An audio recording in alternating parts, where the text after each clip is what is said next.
which are separate and distinct from the accused are illegal. No? These are all illegal to our mind, and that we continue to hark upon the PNP to follow the temporary protection order, because even the attempt and now the ongoing exercise of drilling the JMC basement is a grievous violation of the proprietary rights of JMC, JMC being a separate entity than the accused. And we feel that this is not in accordance with a warrant of arrest. A warrant of arrest is directed as against a particular person, not the pursuit of heartbeats. Especially here, in this case, that the policemen are now also visiting Glory Mountain as well as Prayer Mountain. There are movements of the police which are ongoing now there, and I don't think they would reason out by going there that they are also looking for heartbeats there. So we feel that this is really an excessive exercise of police power, and something should be done here, and something has been done. A court order has already been issued, yet the PNP has continued to stay here in KOJC compound, and which we feel is really violative of the rights of our client. Now, we would like to answer the news, the Daily Tribune news, no, that the basement of the JMC is a sex lair. I request Daily Tribune, no, again, we politely request our friends in the media. I was a media man also in the past, a lowly media man, no, of Sunstar and DXUM. I would like to request that before you air out your news, you also get our side. The footages that you showed are the quarters, present quarters of Kingdom lawyers such as Attorney Kay Lorente and some SMNI personnel and some lady personnel who are Kingdom miracle workers of the Kingdom of Jesus Christ. It is not a sex lair.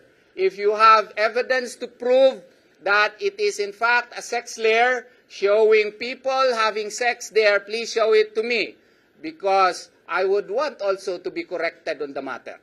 As we know, it is a living quarter of the staff of KOJC, and it is against journalism rules, code of ethics, to report matters in which the party concerned, the opinion of the party concerned, or the version of the party concerned has not been also secured. So I do hope and pray that the media would also cover both sides of the story before you air out a story, because this is very damaging to the reputation of KOJC. If you only report the version of the police without likewise getting our side, then that is not a report. That is a propaganda.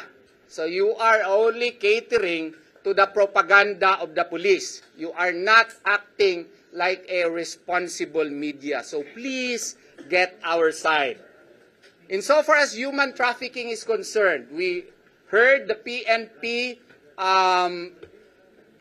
air out their version that they could not do anything about it. They could not prevent the member to go back to KOJC. Again, had the media personnel who reported this human trafficking angle, no, had they secured our side, you could have reported it fairly that it was not and never was a human trafficking case, because the alleged victim in the case, in the person of a 52-year-old Jenaline R. Bingil, is a long-time member of KOJC for more than 10 years. And she has been here for more than 10 years, and she is a 52-year-old woman who has devoted her life in the service of KOJC.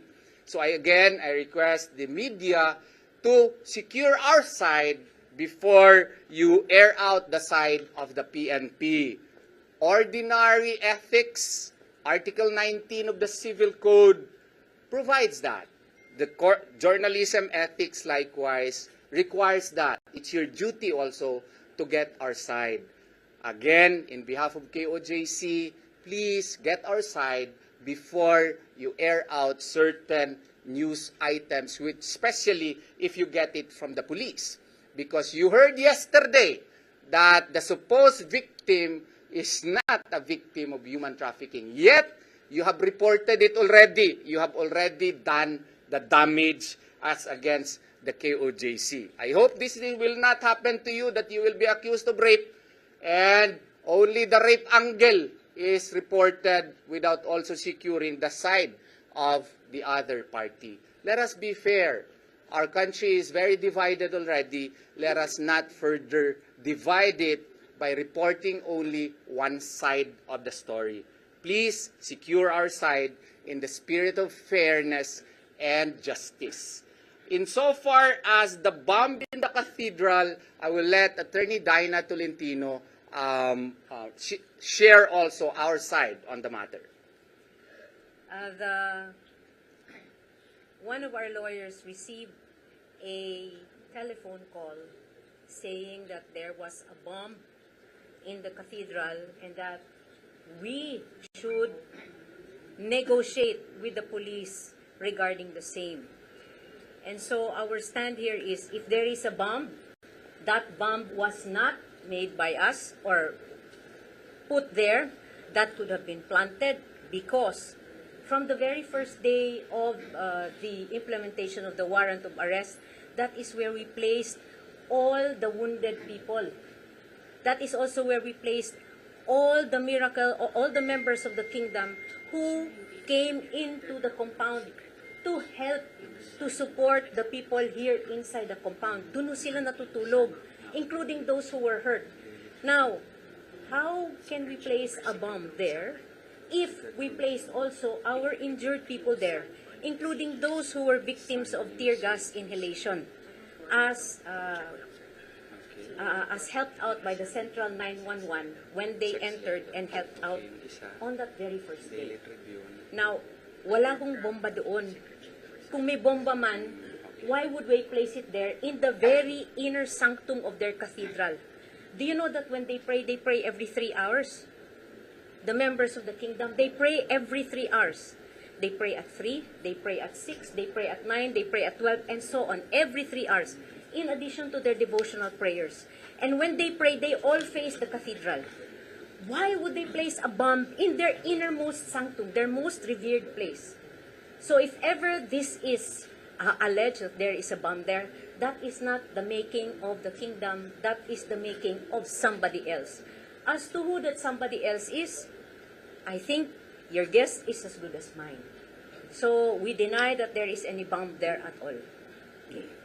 And there was a threat. I think we already explained yesterday that there was a threat given to Attorney Kay Lorente, an alleged police officer, and she called Attorney Kay Lorente that we should negotiate, otherwise the cathedral would be bombed. And I think you already heard the video, and we provided you a copy of the video. No? I hope you will also air out the same, and please get also the opinion or side of the PNP before you report it.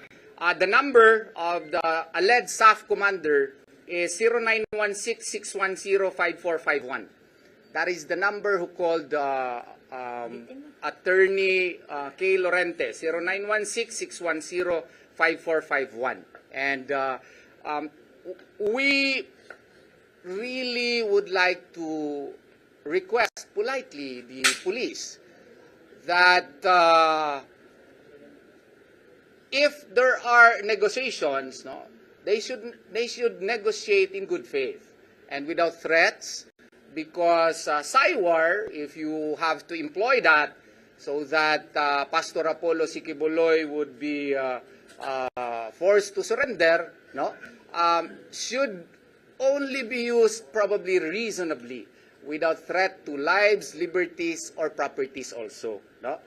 We understand that maybe you have to do that, but this time I think this is below the belt, because you are already threatening lives, liberties, and properties. Not just that, you have to remember that the a right to religious freedom is a constitutionally guaranteed right. Now, if you intend to bomb the very place where the religious freedom is exercised, that is already extremely violative of the Constitution. So we sincerely hope that this was just a prank call. But again, you already have the number. Maybe you can verify whether or not that is true. And we also ask the police to air their side. And then we would like to respond also to the oft-repeated demand of some members in our society. Bakit hindi na lang mag-surrender si Pastor? Ginawa niyang mga pawns yung kanyang mga miyembro po. Yung demand to surrender is not also as we have already explained, no? And we have even posted it on Facebook. We have already explained that to you, that the accused also has the right to insist on his innocence, no? By filing through pleadings. Tulyao versus Miranda affirms that that's a Supreme Court decision, no? There are other host of other decisions which allows the accused to file a petition for certiorari before the Court of Appeals and the Supreme Court to prove his innocence. Karapatan po yan ng akusado po. So, tsaka, yung pag-demand to surrender is not a license to trample also upon the rights of other individuals. Nag-demand ka ng surrender, tapos pasukin mo yung bahay ng ibang tao, sirain mo yung kanilang gate, iharas mo yung kanilang mga miyembro, dakpin mo kung ayaw sumunod sa iyo, or sirain mo ang kanilang katedral, i-drill mo yung yung kanilang establishmento, mananatili ka, gawain mo ng bahay yung establishmento po ng ibang tao. 6 na araw ka na dito, ginawa mo ng CR, ang kanilang CR, yung kwarto nila, ginawa mo ng kwarto, mali naman yun, no? Hindi po ang demand to surrender lisensya para sirain mo ang life, liberty, and property po ng ibang tao. Yun po ang aming kahilingan dito. Huwag po natin ilis ang isyu. Yung warrant of arrest, sabi na nga ng korte, no?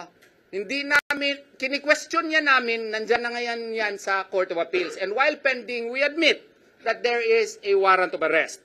But that warrant of arrest is not a license to trample upon as against the rights of other people. Their lives, liberties, and properties. Mga estudyante ko po, hindi na nakapag-aral. Yung mga members po, hindi na nakakapasok ng kanilang katedral. No? Yung mga miyembro nila, hindi na move freely inside the cathedral. Hindi lang isang araw, pang-6 na araw na po. Sobra na po ito. Ito po ang aming punto. No? So, sana naman, maintindihan po ninyo that may threat pa sa buhay ni Pastor. May extraordinary rendition na dadalahin siya sa Amerika without him proving his innocence here in the country. Kaya nga, nag-request si Pastor before na magpirma lang sana ng written declaration si Presidente Marcos na hindi siya ipadala sa Amerika at pati ang DOJ Secretary, PNP head na hindi siya ipadala sa Amerika at saka hindi makikialam po ang Amerika dito at susurrender siya. Hindi po ginawa yun. Unreasonable ba na request yun? Hindi po, kasi citizen po siya ng Republika ng Pilipinas at may karapatan siya pursuant to the social contract theory. I-surrender namin ang mga karapatan doon sa gobyerno, ang gobyerno magproprotekta sa amin. Karapatan ba ng isang citizen ng isang bansa na mag-request sa kanyang presidente, Sir, harapin ko yung kaso, sir, pero wag mo ako ipadala sa Amerika, sir. Pwede ba maglagay ka ng kasi grabe ng politika sa atin. Isulat mo lang na hindi mo ako ipadala sa Amerika. I-prove ko yung innocence dito. Kasi doon, wala talaga akong kaya doon. Oh. So, i-prove ko ang innocence dito. Kung mag-extradition ka, sige, harapin namin. Okay sa amin. Pero isulat mo lang na hindi mo ako ipadala sa Amerika kasi grabe na ang politika ng ating bansa. Grabe na ang division po. Baka ipuslit la ako dun sa Amerika. Aba, Pilipino din ako. Kailangan din ako ng protection mo. Hindi ba yan? Mahirap ba yan intindihin? So sana naiintindihan nyo, yun po, he is now in the center of, what we say, probably a political play. So he wants confirmation from no less than the President of the Republic of the Philippines. Please, protect my rights as a citizen of the Republic of the Philippines, assert our territorial sovereignty, do not extraordinarily render me to the United States of America. Yan po ang request niya, pero hindi binigay. Ngayon, anong ginawa? Sinis ang SMNI, lahat ng properties, may freeze order, lahat ng properties ng KOJC, pati mga corporations, Children's Joy Foundation para sa mga bata, naka-freeze lahat ng mga assets. Na-extend pa. Kailan nga ba yun na-extend? Up to February 2025. I think February 3, 2025. Imagine But that. but we do not have a copy of the freeze order. I would also like to point out, learned the extension just today, just today. yes. So the supposedly 20 days? No, Freeze order? there was already a freeze order of 20 days last August 5. Yeah. And before the lapse, I think the Court of Appeals ordered the extension of the freeze order up to February 2025. However, we do not have a copy of that, no official copy of that. So we are waiting for the lawyers of the kingdom to inform us legally of When that. officially filed the necessary We are not the lawyers for the freeze order. We have our lawyers in Manila ho. separate lawyers. Yes po. Now, I would just like to point out, in addition to what Attorney Torion is saying, the rights of the citizens here, the kingdom citizens, have been trampled upon even more by the fact that the police have already desecrated their church. Doon na ho sila natutulog. 2 araw na ho sila natutulog doon, sa loob ng simbahan. Kung simbahan ho ninyo yan at matutulog ang dayuhan dyan, somebody who is not of your faith, desecrate it. And even try to look for something there, looking for pastor when he is not there. Then that is again, not just a violation of the human rights of the people here, the constitutional rights of the people here. It is a desecration of the most sacred place. Alam mo ba ninyo, after the last assault on June 10, they had to reconsecrate everything. Every piece of ground had to be reconsecrated with their own blessed oil. Every piece po, all the walls, the grounds, yung dingding, yung gates nila, lahat of all the 4 places. So after this, ganyan na naman ho ang gagawin nila because this is their holy ground. Can you imagine if somebody would try to assault the Ateneo de Davao University, which houses the Jesuits and which has a chapel, and which also has a university? That is the same thing that is happening here, but on a larger scale. Looking for someone who is no longer here. So please, I really, really hope that the police will use sobriety in the exercise of the implementation of the warrant of arrest, which is, again, already an overkill because it is already 6 days. Okay. Ano ba talaga ang batayan sa batas natin kung meron kang hanapin na isang akusado at nandun siya sa building ng ibang tao? No? Rule 113 Section 11 again teaches us that. No? Ang una pong requirement na yung pulis na dadakip sa akusado, nakakita sa akusado na pumasok sa building na iyon. Or meron siyang reasonable belief na nandun siya, nakita siya at pumasok, at nakalipas ng mga siguro 30 minutes, nandun pa rin, maski nakakordon pa, ayaw lumabas. So, kailangan mo pasukin after compliance of 2 other requirements.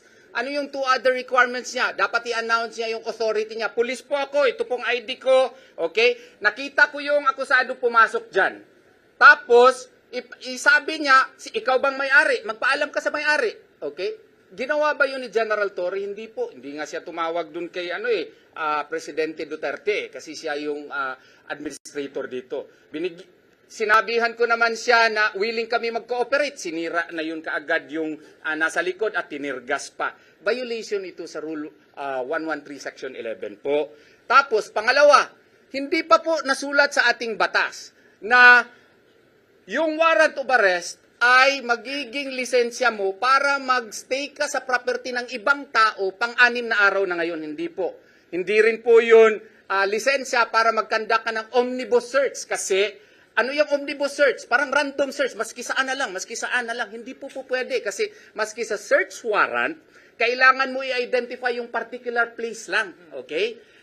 Bakit kailangan ganito? Kasi sa batas po kailangan reasonable yung search. Yung pag-search pa lang invades the privacy of other persons. You are already invading the property rights of other persons. So the police, in obeisance to its duty to enforce the law, is allowed latitude by the law to enter the property, but it must be reasonable entry. Dito, reasonably ba? Sabi ng presidente natin, wala daw armas, maski isa. Ngayon lang, after nung nag-declare niya, pero yung iba nga, may armas pa. Pero yung nakita ninyo, day 1 up to day 5, no? Armado, pati nga si General Torre, kitang-kita ninyo, na may ano yan, bit-bit yan sa kanyang likod, tsaka meron yang dito. Oo. So, siguro po, Mr. President, hindi kayo nabigyan ng tamang report po. At saka ngayon lang po ako nakakita na yung justification nila na mananitilik dahil sa heartbeat. Oo. Yung heartbeat nung una doon sa JMC compound. Oo, sa likod. Kaya ano nila. Tapos sunod sa cathedral na naman yung heartbeat. Tapos doon na naman sa kabilang office namin. Heartbeat. Oo. So, wala pa po yan sa ating saligang batas. Na yung heartbeat ang justification mo para magiging probable cause mo. Kaya nga, sabi ng korte doon sa TPO, kailangan ng judicial imprimatur yan. Pag-usapan natin yan sa korte. Halika, pausapan nga natin. Bakit, ganito siguro ang gagawin ng korte? PNP, bakit ba ayaw mo umalis dyan? You give me the reason. Tapos, tatanungin ko, Attorney Torion, anong objection mo dito? Di sisabi ko yung objection ko. Yan. Tapos, magsiset yan ng parameters yung korte kasi wala ito sa batas natin No? Violation ito sa ang mga ginagawa nila dito kasi invasion ng property rights. Ngayon, may mga ekwipo silang dinadala dito, metal detector na. Akala ko ba tao ang hinahanap? Bakit ba yung mga metal detectors na?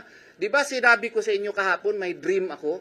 Yung dream ko na may gold sila na makikita dito. Oo. May gold siya, nagkakatuon nga. Kasi kanina mga 4 a.m. may mga equipments na dala dito na mga metal detectors at ini-install nila doon sa cathedral. Anong hinahanap? Gold. Ako, nagtuturo akong natural resources. Siguro sa tingin ko lang, no? Tingin ko lang. Kasi kung may makitang gold dyan, may stake na yung state. Kasi all natural resources are owned by the state. O baka hidden treasure na, ipalabas. So meron na dapat share yung gobyerno. So, justification na naman nila na mananatili sila dito. Baka huwag naman ganun, no? Or to seize the properties of the kingdom of Jesus Christ. If they can find gold or nickel or iron or whatever they can find here or hidden treasure. So yun po, I don't know why they are looking for a metal detector. I have not heard that the pastor is a tin man. So yun po ang pinagtataka po namin ngayon. In addition to that, kanina lang po, gusto nila kunin yung fire truck ng Kingdom. Yung dito nakatabi, dito, nakaparking dito sa Waxis. Kasi meron daw silang master key galing sa R7. So, kukunin sana nila. Kaya lang po, nagtataka kami, ano ang justification nila kung gusto nila yung kunin. Nung kinumpronta ho namin kanina, ayan tumalikod na silang lahat. Ayaw na makipag-usap sa akin. Pero panigurado lang po, sinecure na lang namin yung aming fire truck dito. Kasi wala silang basis They did not inform us if they have a order of the court seizing the fire truck or if they have a search warrant to search even the fire truck. Wala naman po. Tumahimik lang sila at tumalikod. And they would not even give me the name of the person na gusto daw ipaseize yung fire truck. So again, this is already becoming ridiculous. And di ba dinideny nila yung usage ng drones? Nagmirakulo si Allah subhanahu wa ta'ala kahapon, bigla na lang may nahulog na drone. Tapos, nahulog yung drone. Nakuha nung isang media personnel, no? Nakuha, siya yung nakakuha, nahulog lang bigla. Tapos, kukunin ng pulis. Sabi niya, hindi. I-inform natin si Attorney Torion. Pinuntahan ko yung drone. Kinuha ko. Tapos sabi niya, sir, pwede ba yan masauli sa amin? Bakit ikaw bang mayari? Sir, sa PNP po yan. Sigurado ka ikaw nagsabi na sa PNP yan ha? Ay, hindi sir, napag-utusan na po ako. Oo. So, kunin mo sa akin, sigurado ka, sasama ka? Hindi po sir.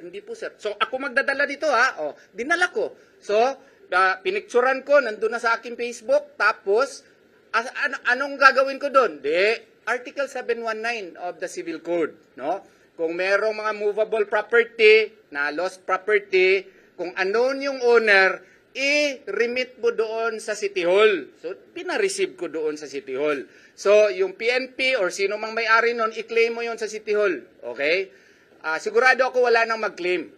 Kasi kung sino mag-claim nun, sigurado ko kakasuhan din namin. No? Oo. Kasi, kaya, gift na siguro yon sa City Hall. The City Hall would know what to do. Ipa-auction siguro yan. And sila na pong bahala doon. Sigurado ako, wala nang mag-claim noon. Pero that is proof enough na may mga drones po dito. No? Binigyan kami ng klarong ebidensya. No? And then, I have to correct pala, no, yung sabi ko kanina, Sun News Agency pala, yung nag-report na may sex lair doon sa loob. Tsaka Daily Tribune, underground secret rooms. No? Itong sex lair, yung Sun News Agency, perhaps this is American, so I have to, UK-based, the people in the United Kingdom, if you are listening right now, I am Attorney Israelito Torion, and I am telling you the report made by Sun News Agency that there is a sex lair here is untrue. It is not true whatsoever, and that report was aired without getting our side. The rooms which were shown on TV are actually the rooms of the workers of the Kingdom of Jesus Christ. And I hope that you would understand that even if the Philippines is a third world country, KOJC can actually afford nice rooms for its members because one of the occupants there happens to be a lawyer, a lady lawyer, and some lady workers of the Kingdom of Jesus Christ. I would request Sun News Agency of the United Kingdom that before you air out news, sir, madam, you please get the side of the KOJC because this can mislead the people, and airing out news without getting the side of the other party is not journalism. That is propaganda. So I hope that you will not engage in propaganda, you would engage in real journalism. As to Daily Tribune also, I hope again that your report, underground secret rooms, the rooms there, I don't know what underground you are referring to. We have difficulty now in penetrating the JMC basement where alleged drilling are being conducted. I would request the media, if you would like to accompany me, we will request later on the PNP to give us access because we have not been given access to go into the JMC basement. And we will go together and we will try to request access with the PNP and search together with you, no? So that if there is no drilling, then we will be happy. And if there is, okay, then at least we can confirm it in the spirit of truth, okay? So after this, press conference, we will try to contact the head of the PNP, whoever is in charge here now. In the last press conference, I noticed that General Nicolas Torres is no longer the one conducting the press conference. Another general is already conducting the same. Then I call out to him to please give us access, sir, no? So that the media can likewise see and confirm whether or not there is drilling, because we could not really confirm. We can only hear drilling machines being operated, and we could not see for ourselves whether or not it is true. I hope and pray that this is not true. I will really be happy after the inspection that we will make. Okay. No? In addition to that, you have to remember that the JMC is a school. And it is a school year. And the students of JMC have not been able to enter their classrooms for a week already. Malapit na po mag 1 week. And the classes have been suspended. We cannot, in good conscience, allow the students to come in when there is these things going on. Baka matraumatize ko yung mga bata. So, unless and until the PNP stops their operation underground drilling nila, I do not know if they're drilling for gold again there, no? Again, we really do not know. I really hope that the PNP will already exercise its restraint and stop whatever they're doing in the basement so that the children can already go to class. Nakita naman ho siguro ninyo kahapon, kinordon na namin yung eskwelahan para if ever there are any activities, the children can no longer go out into the entire grounds but just within the gated area so that they are also safe in case there is anything going on. But as it is, because they have occupied everything, including JMC, hindi na ho makaskwela ang mga bata. Nakakaawa naman ho sila. So we are pleading with the police for sobriety and reasonableness and restraint so that you can already finish and get out of JMC. And then I would like to call out also One News. No, I think there is a representative of One News here who reported or which reported that there is an underground tunnel. Allegedly, no. Correct me if I'm wrong. If you did not, I'm very sorry. No, but it was reported to me that there is that One News, without getting our side again, reported that there is an alleged tunnel from Cathedral to the hangar. And this was aired on TV without getting our side again. So, this afternoon, we will try to request the PNP General. I will not request. Please, I will let One News request the PNP General to give us access to the basement of JMC. And I would like to request politely One News to lead the, the team of media personnel and guide us to this tunnel from Cathedral to hangar so that it can be shown to the people whether or not there is indeed a tunnel from the Cathedral to hangar. No? So in the spirit of fairness and truthfulness, so that we will again be reminded that before reporting out the news, please again get the other side of the story so that you can give the people real news, not propaganda. So I would request the representative from One News, no, to request the general to give us access to the underground basement, and if you can lead us, no, or perhaps one personnel also from KOJC, no. But since you reported it, please guide us to this alleged tunnel from Cathedral to hangar, because I, as a lawyer, I have been a lawyer here for a long time, would like also to know whether or not there is that tunnel, no, as reported by One News. So would I. Yes, yes. It was written by Philippine Star. By- We're also trying to contact for validity or for verification of that. But why did you report it, ma'am, without getting our We're side? not the ones who created or wrote the report. It was from Philstar. So we're also hoping for a balance when it comes to such an opinion, and we're also trying to reach out on other sources to verify if it's actually true. Okay, so what we will do now is, please, if you can contact the new general who is apparently a new head in this operation, to give us access to the JMC basement, and perhaps we can go together and find this tunnel from Cathedral to hangar in the spirit of fairness and truthfulness. Would you be able to assist us in that regard, ma'am? We're not the ones who wrote it, so Okay. you can answer that. Yes, please. A little bit of it's confusing me among member of the media. Yeah. Maybe we have a lot of sources kasi. Mhm. People report like this. We are very thankful that you are doing this right now. No? Yes, And oo. clarifying. But it is not our job to facilitate everything. We are, bombarded with a lot of information. Yes, but We what? are very, very thankful, attorney, na ginagawa niyo na ito ngayon. Yes, Pero yes. huwag naman sana na parang hinihinga niyo din yung trabaho namin. No. If you feel offended because of that, if you feel offended because of that, my apologies. It was not meant to offend anyone. It is meant to ferret out the truth that since One News reported that, we would like to know the Not One News, I'm so sorry. It's by Philstar, and again, we also just carried out by One News on TV. Philstar, did I get you right? Wrote it and carried out on TV by One News. So I think it's a bit different. It was a platform. One News served as a platform for the Philstar article. Okay. But for whatever, may I say something?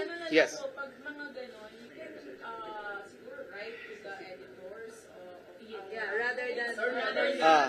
review No. Ganito na lang, no?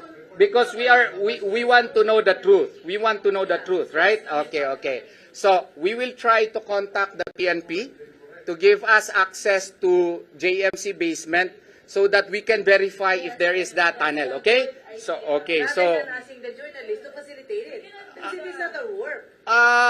Ma'am, I wanted to do that because I thought that it was One News who carried that news. So they must have first-hand knowledge insofar as this tunnel is concerned. So I requested them to request PNP under the belief that they had personal knowledge about this. So, because before you report the news, you could have already verified it and you could have gotten our side. That's journalism, right?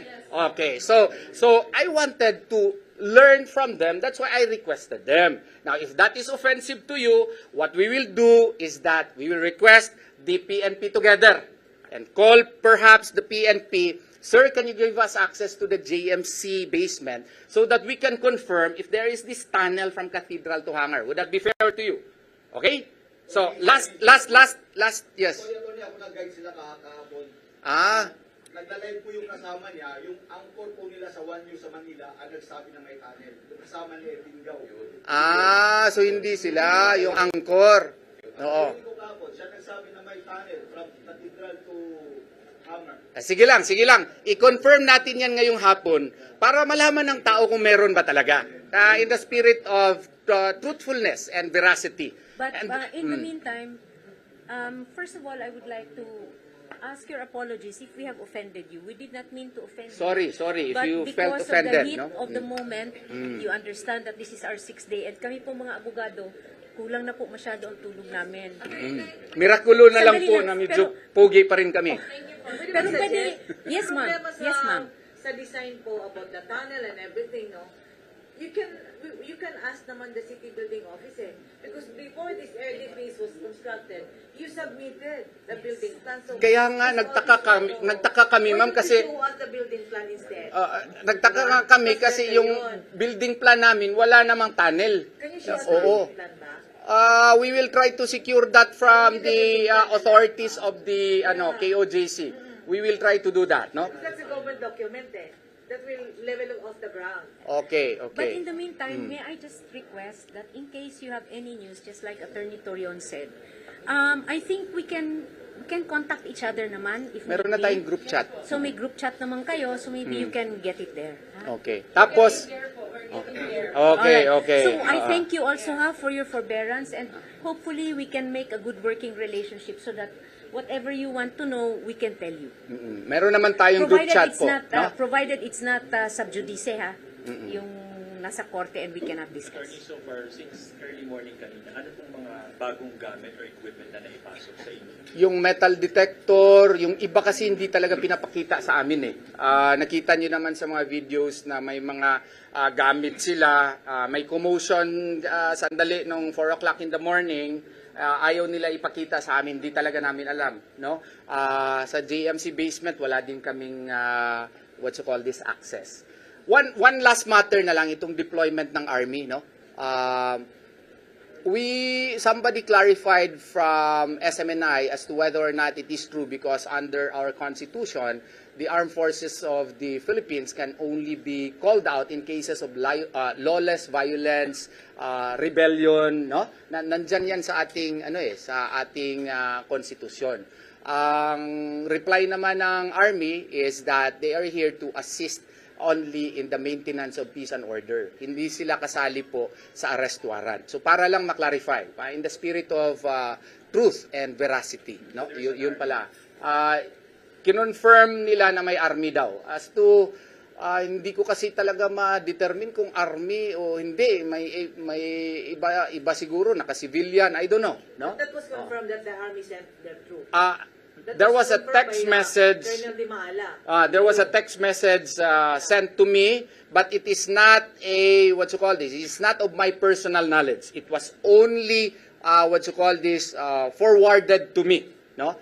And please If we want really personal knowledge, I hope somebody from us can call Colonel Di Maala to confirm this. No, but I requested the person who forwarded it to me to secure the consent of the AFP if we can inform the people so that there will be no confusion.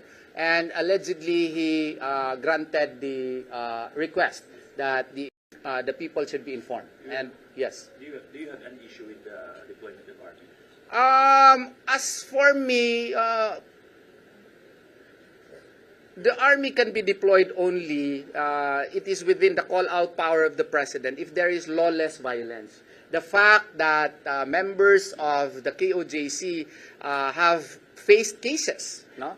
And 29 were already arrested and they are already subject to the jurisdiction of the court, proves that there is no lawless violence. So to our mind, it has no legal basis.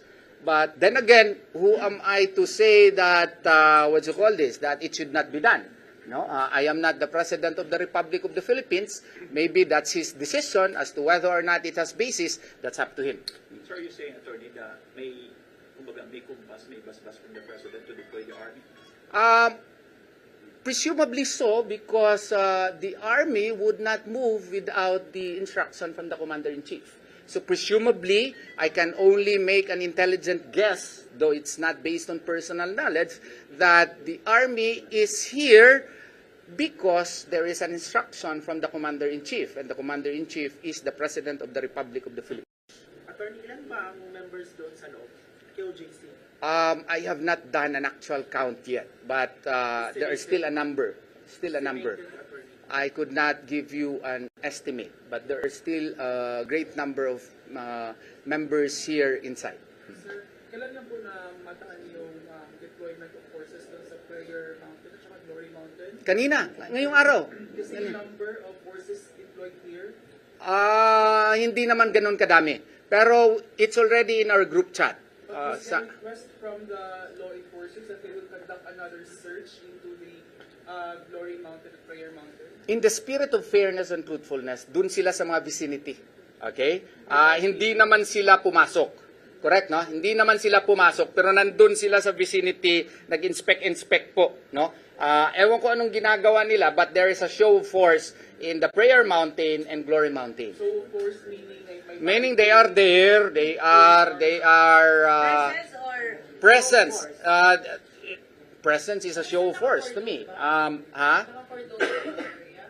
Hindi naman, pero may mga doon, may mga pulis doon. Please, finorward namin doon sa group chat natin. May mga videos po doon, makikita po niyo doon na may mga pulis doon, na mga armado, na nandun po sa vicinity ng Glory Mountain at saka Prayer Mountain. Attorney, you're expecting another inclusive search into these areas for any time? I hope not, because I really want to sleep properly, no? Because if they will do that again, does that mean that the heartbeat of Pastor Apollo Sikibuloy was transferred from here to Glory Mountain? That's very far. The only way to justify that is that the heartbeat transferred from one dimension to another dimension. Sir, another request ni Pastor Kibuloy for the President to make a written undertaking na he will not be forced, he will not be turned over to U.S. jurisdiction. Can it actually bind the President po? Of course, because he is the President of the Republic of the Philippines. I don't know really why the President would not do it, because it's a legitimate request from a citizen of the Republic that, Mr. President, I need your protection. Please protect me. Do not turn me over to another jurisdiction. Okay? But he legally bound by Yes, of course. Yes, of course, because he is the President of the Republic of the Philippines and he is here. He is mandated by law, by our Constitution, to protect our territorial sovereignty. So, if you are a citizen of the Republic, you should not be extraordinarily rendered to another jurisdiction without following treaties, without following our laws.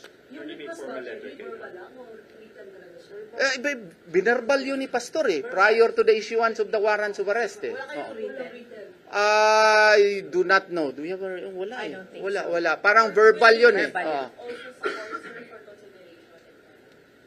That's up to us if we will use that. But of course, another matter kasi itong criminal cases So we could not possibly use that. This is for purposes sana for the court to acquire jurisdiction and for his safety also, because his life is in danger. Look at the show of force here. It's not only a show of force, it's really a demonstration of force by the mere attempt to arrest him. How much more if he is arrested? So his fear for his life really is legitimate, no? So he simply wants a declaration from the president that he will not be turned over to the U.S. Any citizen can do that. Because it is your right to be protected by the president. We elected him. He is our president, and he's supposed to protect us. So if a citizen requests his protection, sir, can you please not allow me to be turned over to the U.S. because U.S., has to follow the treaty that it signed with the Philippines, that if a citizen of the Republic has cases in the U.S., it should follow extradition process. Extradition, Pastor Apollo Sikibuloy may face that, no? Because that is in accordance with law, that is in accordance with treaty. But to allow your citizen to be kidnapped by another country, that's not allowed. Sir, pwede ko elaborate yung statement mo kanina na si Pastor Kibuloy has become the center of political play? That is my opinion on the matter. I think you know the answer to that, no? Okay. That is my opinion on the matter, because if this is an ordinary case, we would not have this entire hula baloo, no? So it is my opinion. I may be wrong, and I'm willing to be corrected if you feel that he is not in the center of a political play. If that is not so, why all this? That is my opinion on the matter. You mean, sir, clash between the Duterte and the... Perhaps. But people are saying this is also a clash between the rich and the poor. The poor people who was warrant of arrest can easily be taken out of their premises, while the rich can use their resources, can evade the arrest. So are we seeing both sides here? No. There's an economic divide in this case. No. Any citizen can actually exercise that right, because in Tulyao versus Miranda, an accused really has the right also to question the validity of the warrant as well as the validity of the information via petitions for certiorari. That is actually succumbing to the jurisdiction of the court also. That is available to anyone. The last time I heard Miranda versus Tulyao, the accused there was not a millionaire. He was also a poor person. So therefore, your thesis therefore may not have... the opinion of the public. Okay. If you can read it in the second po. Yes. If you are going, ganun naman kayo, you corrected the One News, no, and Yes. other media outlets, then people are subscribing and listening to SMNI. And you advised us to be circumspect, to be at least more inquisitive, and verify our sources. How can we verify the sources of your news network? First was the 7 dead, second was the lockdown, the third is the closure. So how can we verify how can we check if your sources are also verified? Well, you can correct us here. What is the method of the check and balance, no? Kasi sa SMNI lumabas yun eh. Kaya there was this uproar about the lockdown, the 7 death, the airport cancellation of flights, and the power outage, the water. Ganun, sir. Paano ba, in the spirit of fair and balanced journalism, paano ba, how can we work with each other? I know your point, ma'am. I know your point. We are already trying to, to harmonize, creating a group chat, and all information are now being relayed to you. That report, I would understand that, because on August 24, there was really total confusion. Total confusion because while I was negotiating with General Torre, I think Brill was there, no? And other media personnel was there, and I told him, sir, there's no need to use force. We are willing to cooperate, and I think I did not know that there was somebody who took a video. It was shown on SMNI, but wala pa lumabas yung 10 minutes. Nagputok-putok na doon ng mga mga tear gas. Oo. Akala ng mga taga-SMNI, yung mga nagka-heart attack, namatay. Oo. nakita nyo naman yung video, maraming nire-revive doon sa cathedral. Oo. So, siguro, sa total confusion at that time, because the search was also really unruly. Siguro 28 teams yung pumasok dito, pumasok doon, pumasok doon. Hindi ko na alam kung sino ang susundan ko, no? And ang daming nasugatan, ang daming hinimatay. Daming hinimatay noon. 16 ang count ko nung hinimatay. Pag-count ko, akala nila namatay. Oo.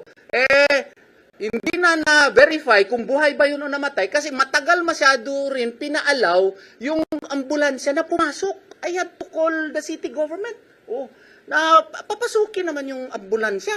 Oo. So it took many times. So there were reports na siguro nagkamali-mali dahil akala ko nga din yung ano doon sa cathedral patay na yung na-post ko sa Facebook kasi nire-revive talaga yung isa patay nga talaga.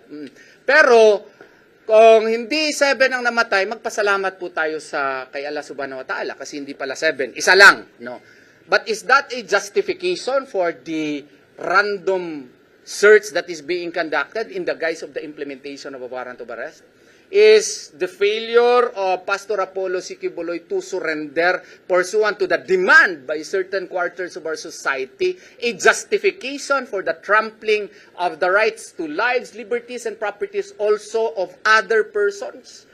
Those who have been injured, I think no, because we are still governed by the rule of law, and I do hope and pray that some mind equilibrium of those who are deciding the reins of government, reins of power, would ultimately decide na wala naman talaga si pastor dito, ihinto na po natin ito. Ihinto na po natin. Wala talaga siya dito, sir. Ang PRO 11 is keeps on telling na Pastor Quiboloy is really inside the compound. Ewan ko nga kung saan ngayon. Doon sila nag-drill sa ilalim ng JMC basement ngayon. Akala ko nandun sa cathedral. Oo. Moving ata ang bunker Ngayon lang ako nakakita na ang bunker moving. Kasi una, doon sa my main office namin, doon, may nakita daw na may heartbeat dito mayroon pang police officer na napakayabang. Oo. You are a witness. There is a heartbeat here. Ganun siya. Sabi niya, heartbeat. Anong apelido rin? You're a witness. Di ba? Heartbeat. Tapos, pagtingin-tingin, nawala pa ng heartbeat. Nawala ang heartbeat. Next na naman ang heartbeat dito sa GMC basement. Pag-open, naku, tubo pala. Tapos, another na po doon, heartbeat na po. Sus, daga pala. Kaya nga, sorry doon sa joke ko. Baka sunod, uk-uk na. So, kung heartbeat, meron pa nga kami, we are waiting, sige lang, na itong siguro nila equipment, we will deal with that later. Are you categorically denying that the pastor is within this confines? I really do not know where he is, and therefore I could not answer your question. Okay? You said earlier, wala naman siya dito Dito is here. So that's why I made a follow-up po. Ang aking sinasabi po, na kung sigurado sila kung saan si pastor at nandun daw sa bunker, bakit iba-iba po ang location? Ang bunker ba, akala ko konkreto yan, hindi yan nag-move. This is a moving bunker. So, what is legally, anong implication yan? Legally ang implication yan, they have no probable cause. They are engaged in a fishing expedition. That is not allowed under the law because that would cause grave violations to the right to lives, liberties, and properties of our client. Yung peace of mind nila nasisira na. Grabe na ang violation sa kanilang privacy po. So kung wala kayong probable cause, 6 na araw na ngayon, sa sige ninyo, stethoscope, lahat dito, pati nga kanina, nakita ninyo, pati aming mga imbornal, inopen na, wala talaga siya, pwede ba? Tama na, alis na po kayo. Sir, can you comment on the statement of General Alpa that there's no specific timeline in the police operations inside the KOJ? That's what he said during the press conference this morning. Okay, under Rule 113, there is supposed to be a reasonable implementation of the warrant of arrest. So, I will ask you, 6 days na po, 3,000 troops. The first few days, pati kami ho, nung nag-start dito ng bomba, hindi ako makapasok. Hindi ako makapasok. Until pinadaanan nila ang traffic. That's the only time that we were allowed to come in. 4 po kami na abogado hindi makapasok. Kaya kawawa naman si Attorney Torion, siya lang dito kasama ng mga ibang abogado na nandito na sa loob. So, I will ask you, is that still reasonable? The fact na yung mga ibang miyembro namin, alam mo ninyo, sa daan na natutulog. Miyembro ng Kingdom, sa daan na natutulog, is that still reasonable? Yung pagkain ni Mayor, the other day ba yun, hindi pinapasok. Kasi, hindi daw pwede. Is that still reasonable already? So, sa akin, if you're looking for one man, and you're using 3,000 troops, is that still reasonable? Attorney, meron daw 29 na KOJC members na mahanang kaso ng PNP. So, ano po yung magiging legal na remedy nyo sa mga members sa kanilang kaso? Okay, there are 29 people that have been filed cases. Lahat po sila lalaki, and they are all undergoing inquest. We are just waiting for the resolution so that we will file bail. Because these are all bailable. Mga kaso po nila, 3 po, 2, 3. So, we are just waiting for the resolution so that we can immediately file bail for them. Right now, they are still under detention.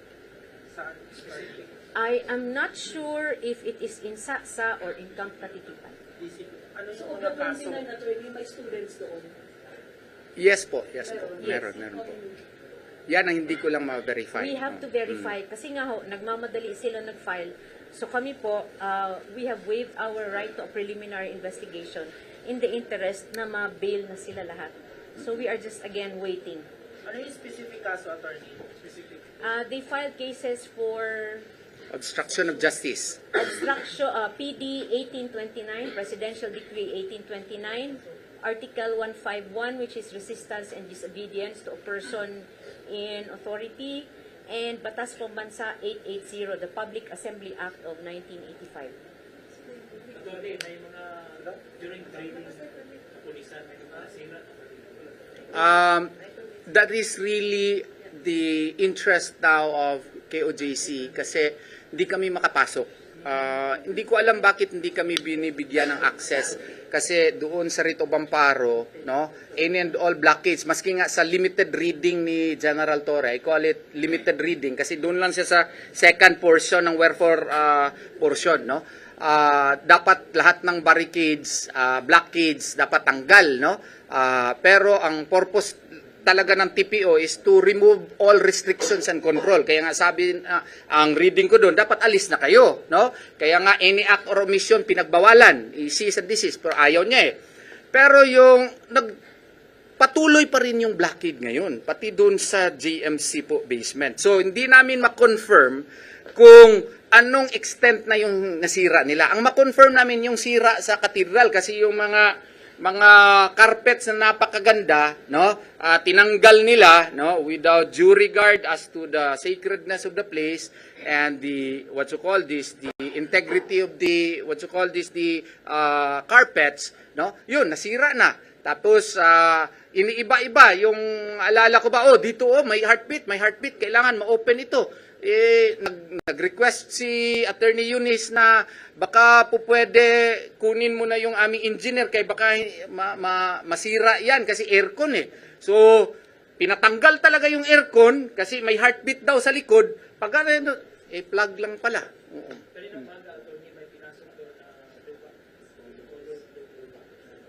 Kaya nga, pina-open sana namin yun. Reasonable naman yung request sana namin kasi yung magpasok ka ng mga bagay dito sa private property, yung may-ari, sana in the spirit of transparency, may karapatan na tingnan yun. Pati yun, hindi ipatingin eh. Pinupuslit eh. Bakit? Ano bang tinatago nila? What if bomba yun? Bomba, tapos i-detonate na lang natin dito. Diba? So kaya nga, nagkadahol-dahol kung ano na ang report dito, kay hindi rin transparent yung mga pulis. Note that this is a private property. You are entering a private property, then you should be transparent. For instance, attorney, kung paputok sila ng may case ba against ating kapulisan? Of course. Oo, daming kaso po 'yan na pwede talaga naming ma-file. In the first place, yung pag-drilling kasi, nagpadala na kami ng sulat doon sa city government na ipa-cease and desist 'yan kasi in accordance with PD 1096 po, National Building Code, kung mag-alter ka or ka sa isang structure that would affect the structural stability and integrity of a building, that requires the consent or permit from the city engineer's office. Wala nga silang permit undergoing ngayon, naririnig lang namin, di kasi kami pinapapasok. So kaya nga, itry namin ngayon na kuha tayo ng kanilang, ironic no? Amin ang sa KOJC ang may-ari ng lugar, kukuha pa kami ng permiso sa mga pulis para makapasok kami sa sarili na lugar ng KOJC. So, gagawin po namin yan. Attorney, I just want to clarify with regards to warrant of arrest. May batas ba tayo na, kasi ang sabi ng PNP is no limitation. No limitation nga. Pero note na na-serve na yan nga ng NBI. Di ba? Nandito naman yung NBI, nag-issue na ng certification, no? Presumably may return na yung NBI. So, dapat sana kung gusto nila i-serve, naghingi na naman sila ng another alias warrant para i-justify nila doon sa korte. Hindi talaga namin nakita. Pero hindi nila ginawa. Sige lang. Di ba nakakakit na mukha ng mga lalaki na intercept, attorney? Ano yun? Anong background nila? Yung mga nakatakip na mukha, hindi ata mga pulis I don't know ano na naman ang justification nila na bakit yung mga unidentified persons na pinapasok nila dito sa loob. Sana yun, in the spirit of transparency, nagpaalam muna sila sa amin kung sino itong mga tao na ito para naman malaman namin kung sino ito. No? Because again, that is a threat to the lives, liberties, or properties of our client. And also, if they are not policemen, then why are they included in this operation? Attorney, tanong ko lang po, yung pong mga nakita po sa video na mga police na naka-flag na Amerikano, nagbigay na po bang pahayag si General Torre at ang sa region? Wala talaga silang declaration doon Bakit yung ako personally may nakita ako nung first day na may patches dito, yung pagpasok talaga dito, no? Grabe kagulo, no? May nakita ako pagpasok doon sa main gate tsaka dito sa may likod ng Bible School, no? At least 3 yung nakita ko na may patches. Wala silang declaration kung bakit na-allow yun. Tsaka wala rin akong declaration doon, wala akong narinig na may declaration sila kung nagbigay na ba sila at least ng abuloy doon sa mga namatay, doon sa mga heart attack at saka mga nasugatan, no? Sana bigay din sila ng abuloy din. Of course. PNP or the government should Of course, oo. give you it's At least man lang parang recognition kasi yan na pasensya na kayo, nagkamali pala kami, wala pala si pastor dito, pwede pa kaming tumulong. Sino naman kami mag-refuse? Oo. As long as it's heartily given. Mm-hmm. Yes, Coach Oli. Habang iniimbestigahan to at marami pang pulis dito, can we professionally address Pastor Kibuloy as fugitive? Hindi po, ilang beses na po yan namin na-explain. Ngayon si Attorney Dayna na naman ipa-explain ko niyan. No, ilang beses ko na yan na-explain po. A fugitive is someone who has been convicted and who escapes from and who does not want to be caught so that he will serve his sentence. Hindi naman po ganun si Pastor. As of now, he is still innocent until proven guilty. So because of that, he is not a fugitive. So pati yung sinasabi ng Amerika na fugitive siya, hindi ho yung totoo. Bakit? Hindi pa naman siya na-extradite. The process is, before you can even be extradited, you have to face your cases here before the Philippines will give you there. And then once the cases are finished, the extradition can start. Once he is extradited, then saka siguro siya matawag na under the jurisdiction. But right now, hindi ho siya fugitive because he has not, the process of extradition has not even started. And with respect to Philippine courts, he has not even been convicted. The case has not even started. Tapos may i-request pala ako dun sa ating mga kaibigan kung sino man itong nagko-clone ng aking cellphone. Alam nyo, halos hindi ko na magamit. Ito, dami mga text messages, lahat mga numbers lang, no? Every 20 second, mayroong bagong number, nagte-text sa akin. Yung iba, nakakataba ng puso kasi gwapo daw ako. Yung iba naman, peste. Yung iba, mga ganon, no? Boss, yung sino boss, may karma pa naman, boss, no? Baka gagawin din dito sa iyo.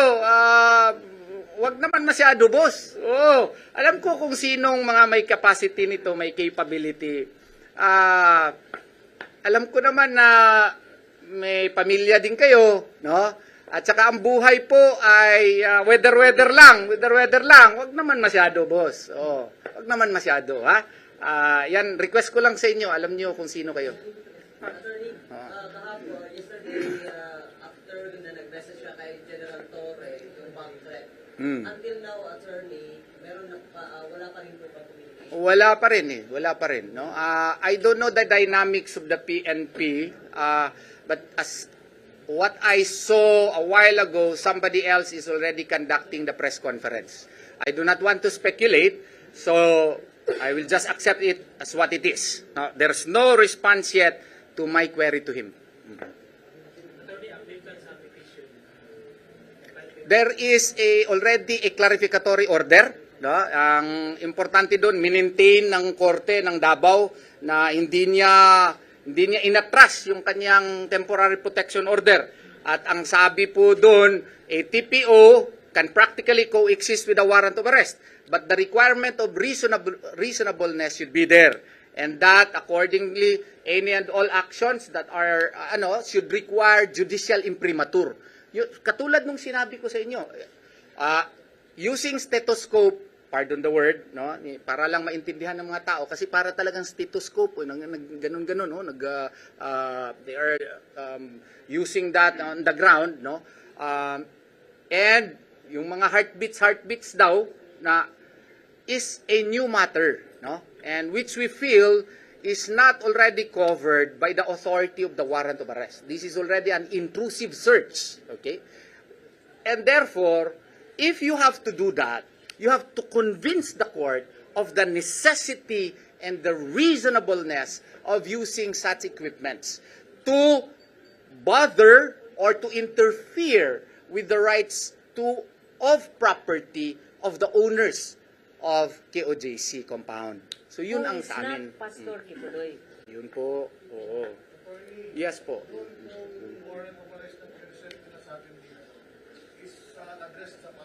Opo.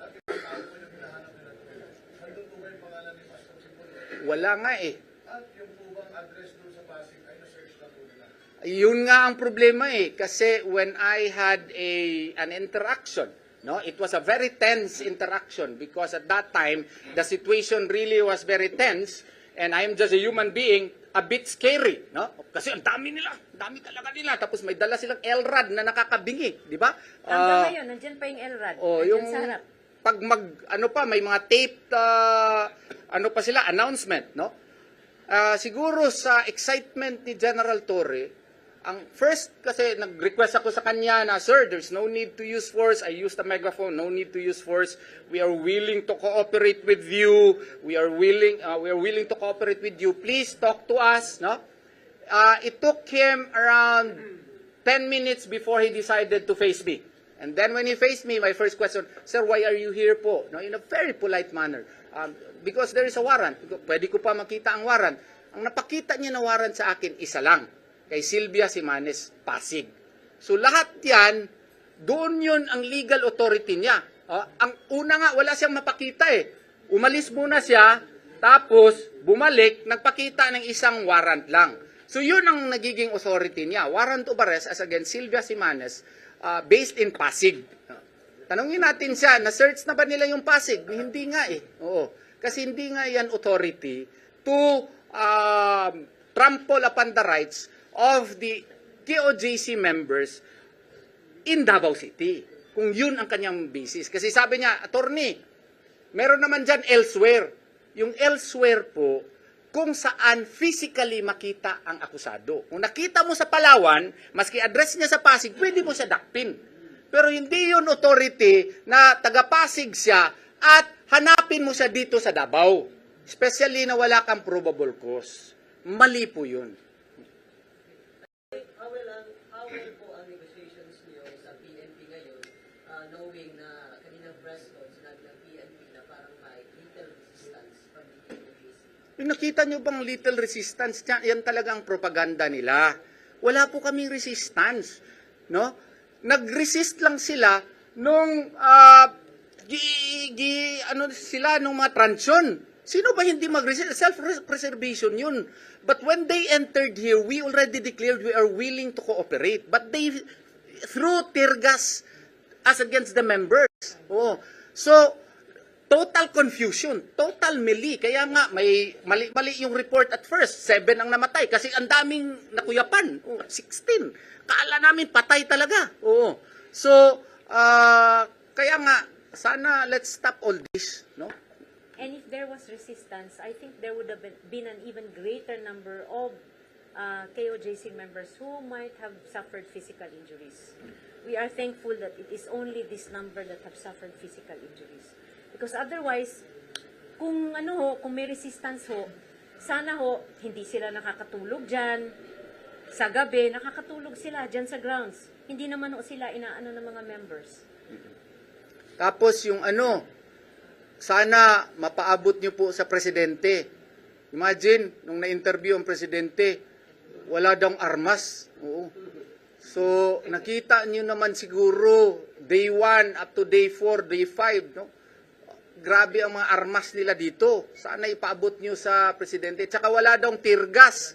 Naku, may mga videos clearly showing na may tear gas po. Kaya ipaalam nyo sa presidente, Sir, masyado pong sip-sip siguro yung nag-report po sa inyo. Hindi po tama po yung mga report na nakarating sa inyo.